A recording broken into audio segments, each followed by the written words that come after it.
guys বহুত দিন মূৰত আজি ভিডিঅ'টো বনাবলৈ চেষ্টা কৰিছোঁ কাৰণ এই ভিডিঅ'টো বহুত ইম্পৰ্টেণ্ট হ'ব কিয়নো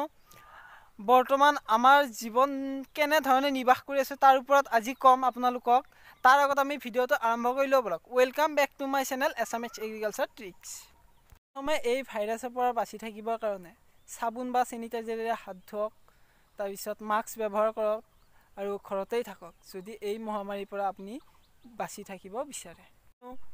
এই কৰোনা ভাইৰাছৰ কোনো এতিয়ালৈকে ঔষধ বা ইনজেকশ্যন ওলোৱা নাই সেইকাৰণে এই ভাইৰাছৰ পৰা বাচি থাকিবৰ কাৰণে একমাত্ৰ ঔষধ হৈছে আপুনি ঘৰত থকাটোৱে বেষ্ট আপোনাৰ জীৱনটো যদি থাকে আপুনি বহুত কাম কৰিব পাৰিব সেইকাৰণে আপোনাৰ জীৱনৰ মূল্যটো প্ৰথমতে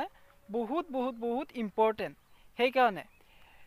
আপুনি প্ৰথমতে কামৰ আগত আপোনাৰ জীৱনটোৰ কথা চিন্তা কৰক এতিয়া মই আমাৰ খেতিৰ বৰ্তমান কি অৱস্থা হৈছে তাৰ ওপৰতো কম আৰু বৰ্তমান আমি কেনেকৈ আছোঁ সেই বিষয়লৈ কম দিনৰ 24 ঘণ্টা এতিয়া আমি ঘৰতে থাকোঁ বিচনাত তাৰপিছত এনেকৈ ঘৰতে থাকোঁ আৰু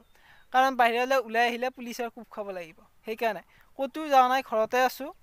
আৰু ঘৰত থকাটোৱেই বেষ্ট তাৰপিছত এতিয়া আজি মই অকণমান খেতিৰ ফালে ওলাই আহিছিলোঁ কাৰণ খেতিত গৰু পৰিছিল ঘৰৰ ওচৰতে সেইকাৰণে চাব আহিলোঁ আহি পেলাই খেতি চাই অকণমান বেয়া লাগিলে কি হ'ব প্ৰথমতে আমাৰ জীৱনটো বেষ্ট এইবিলাক চাওক মাকৈ এতিয়া পাকিছে প্ৰায় ছিঙিব পৰা হৈছে এইবিলাক মাকৈ ছিঙি পেলাই এতিয়া আমি বিক্ৰী কৰিব পৰা হৈছোঁ কিন্তু উপায় নাই লকডাউন চলি আছে সেয়েহে আমি চৰকাৰৰ আদেশ মানিবই লাগিব কাৰণ চৰকাৰে আমাৰ কাৰণেই কৰিছে যি কৰিছে কিন্তু মই আমাৰ খেতিয়কখিনিৰ ফালৰ পৰা চৰকাৰলৈ এটা অনুৰোধ জনাম কিয়নো আমি গোটেই বছৰটো এই খেতিৰ ওপৰত নিৰ্ভৰ কৰি থাকোঁ কাৰণ খেতিটো গোটেই বছৰটো কষ্ট কৰাৰ পিছত এক মাহতহে উৎপাদনটো ওলাই আহে সেয়ে এইটো আমাৰ ছিজন আছিলে তাৰ কাৰণে আমাৰ যাতে বস্তুবিলাক অকণমান সুৰক্ষিত কৰি ৰাখিবৰ কাৰণে কিবা এটা ব্যৱস্থা কৰি দিয়ে তাৰ বাবে চৰকাৰৰ ওচৰত মই এই ভিডিঅ'টোৰ জৰিয়তে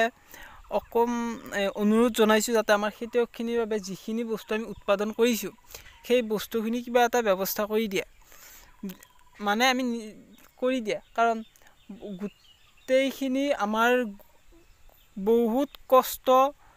পইচা গোটেইখিনি ইয়াৰ ভিতৰত সোমাই আছে চাওক এতে কিমান হাজাৰ বিঘা খেতি আছে আপোনালোকক মই গোটেইখিনি দেখাব পৰা নাই কিন্তু ওপৰৰ পৰা যিমানখিনি পাৰোঁ দেখাবলৈ চেষ্টা কৰিছোঁ ইমানখিনি খেতিত কমেও কোটিৰ ঘৰৰ ওচৰত টকা আছে প্ৰায় 2000 বিঘামান খেতি আছে আমাৰ এই চাপৰি অঞ্চলত 2000 বিঘাৰ হয়তো বেছিও হ'ব পাৰে মই জাষ্ট অকণমান প্ৰায় বুলি কৈছোঁ প্ৰায় 2000 বিঘামান খেতি হ'ব সেয়ে অকণমান চৰকাৰে আমাৰ খেতিয়কখিনিৰ ফালে চাবৰ কাৰণে অনুৰোধ জনাইছোঁ তো ইয়াত জলসিঞ্চন বিভাগৰ পৰা